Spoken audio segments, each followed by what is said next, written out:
Alright guys, so we just finished up breaking in the motors for Project Black Sheep here, and I wanted to put together a video showing you how to do it and why you do it and what we've done to get to our current method. So throughout the years I have blown up, burned up, destroyed many gearboxes and motors, and I'm going to go over what we've done to prevent that. So I get this asked a ton. What's the best motor? Well, there's several good motors. Honestly, a stock motor is not a bad option. And what people don't realize is this has two gearboxes. So one of the motors has to run in reverse rotation, right? So these motors actually have advanced timing built in. And when you reverse polarity, one of them is running retarded. So if you guys experience, put your hand on a gearbox or on a motor, one of them's going to be super hot because it's fighting. So one's going super fast. When it has advanced timing, it's spinning faster. The other one is spinning in reverse, so it's slowed down. So these stock ones, they don't have a ton of advanced timing. Now the best solution, and I will put links to the description of the products that I recommend in the video description. So click on those, purchase from there, and it helps our channel out. Personally, this setup right here I think is the bomb. These are Titan 21 turn, but one of them is actually reversed rotation. Now you gotta figure out which motor is actually running reversed when you do this operation of breaking in the motor, because you want to break it in going the rotation that it's going to spin. So getting back to it, what's the whole purpose of doing what we did and spending the hour? You have to break in the brushes. So this right here, if it'll focus, these are the brushes that are inside the motor. So in the tail side of this, the can right here is a good example. So it's an armature, and they call this the commutator. So when brushes are brand new, you can see that they're flat, and I made a little example. So this is a new brush right here, right? So it's making contact, but it's not ideal. So as it spins, it breaks down that carbon material, and it provides that right there, which is a lot more contact area, right? Surface area. And when we broke in this motor, you'll see this. So check out this video.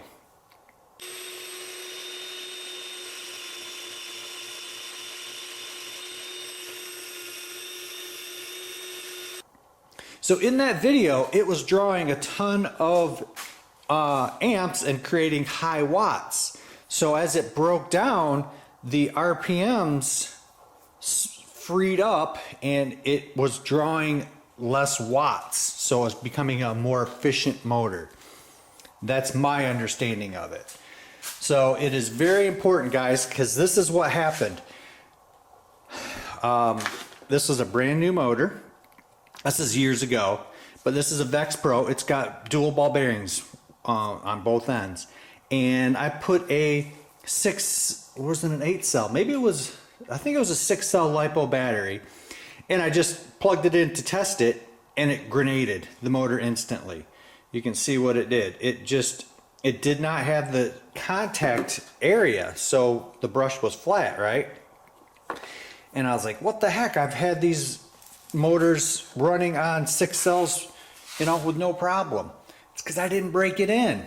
So very important, guys. So how you break in a motor, you're going to need a power source. So this is how we used to do it, and I have definitely progressed. So I would clamp it in a vise, and you can either take a battery and put it on your leads, your little brass tabs. But then it sucked because the battery was always draining down, right? So I'd put a battery charger on it.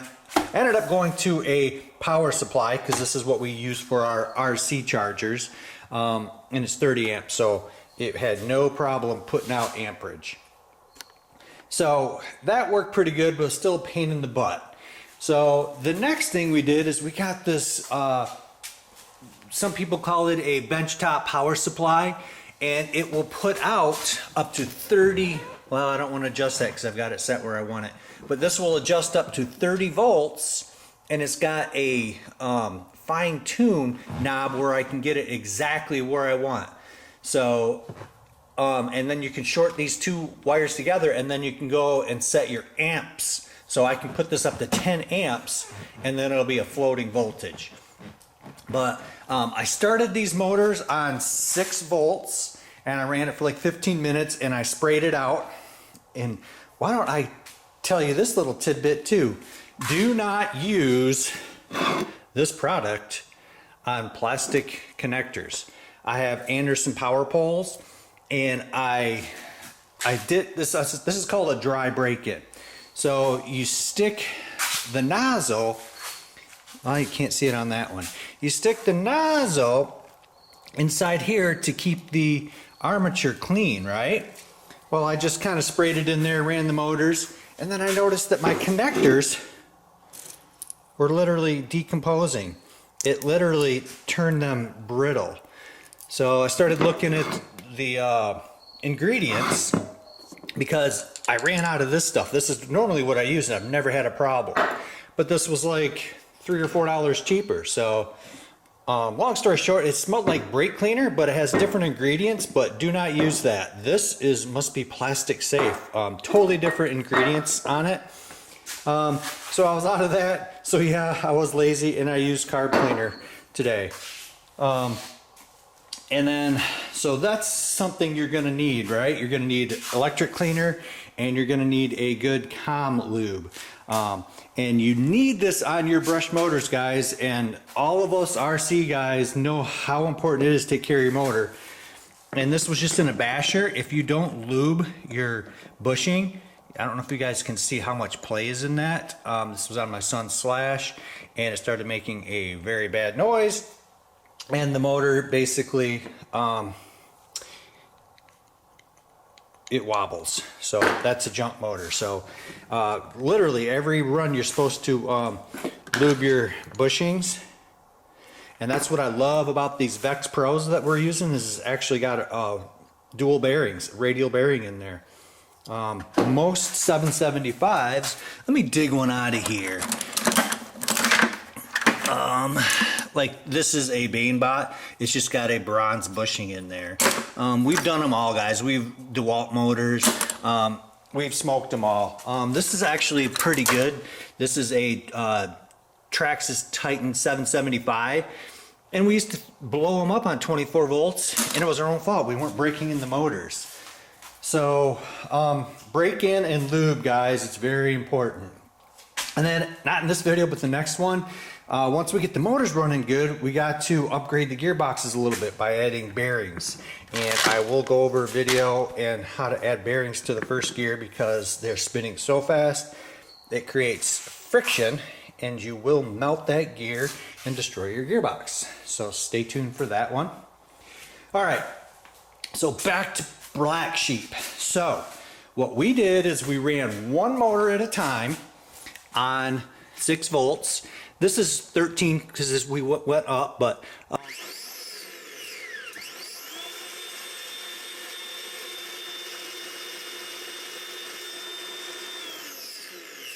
basically what we did. We'd run it for 20 minutes. We stayed out here in the shop and we were putting beadlock wheels on one of our crawlers, and then we'd stop it, we'd spray it out, and then we would lube the comm and run it for another 20 minutes. And the amps, or the, I'm sorry, the watts kept dropping, so it was becoming more efficient as it broke in. And then we swapped over and did the other side. We were gonna be lazy and do both motors at once, but it was at the capacity of that power supply. It was drawing 10 amps, so we just did one at a time. So that's not ideal, but I'll be honest, I was kind of lazy and I did not want to take this all apart because it's very tricky with the big tires on it. But for our RCs, this is the best option, guys, a water break-in or a wet break-in. So if you don't have a container like this is what we started with, was just a glass and a piece of plastic, and we would dangle the motor from it. And the purpose of that is it keeps the motor cool, and it also flushes out all of those carbon bits, and the water will turn gray. All right guys, we're just about done with this. As you can see, I bumped the voltage up to 6 volts. So we used to do it this way, but the cup was kind of full, and then when we would put voltage to it, it would spray out all over the workbench. So what we ended up doing is came up with this contraption. Empty peanut butter jar. You could probably use a mason jar, but I did not want more glass in the shop, because guess what happens? It will eventually fall and break, right? So we drilled 2 holes in it, and then we used the bottom of a RC shock as a little keeper. So when you feed the wire through, this is bigger. It's kind of like a washer, and it suspends it and keeps it perfectly suspended. So you run that with your benchtop power supply on 3 volts, because this is only a 7.2 volt motor. I think it's rated for 12 volts, I'm not sure. But we ran it at 3 volts for 20 minutes. And then we've got a whole bunch of new ones here that we got to break in and get those ready for the little kids racers. So that is your best option, guys. So if you order those Traxxas 21 turn and reverse rotation motors, hook it up red to red, black to black, and break it in, and then pull it out after 20 minutes, spray it off with a good air compressor.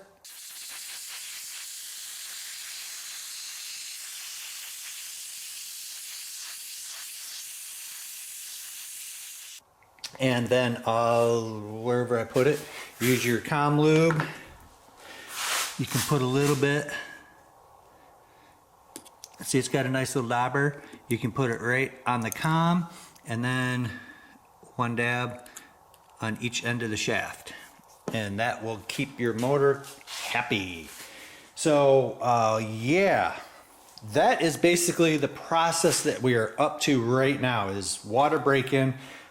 In the future, for builds, I am not going to put them in the vehicle as a mock-up until they're broken, because then you're going to be too lazy to take it apart again, because it sucks.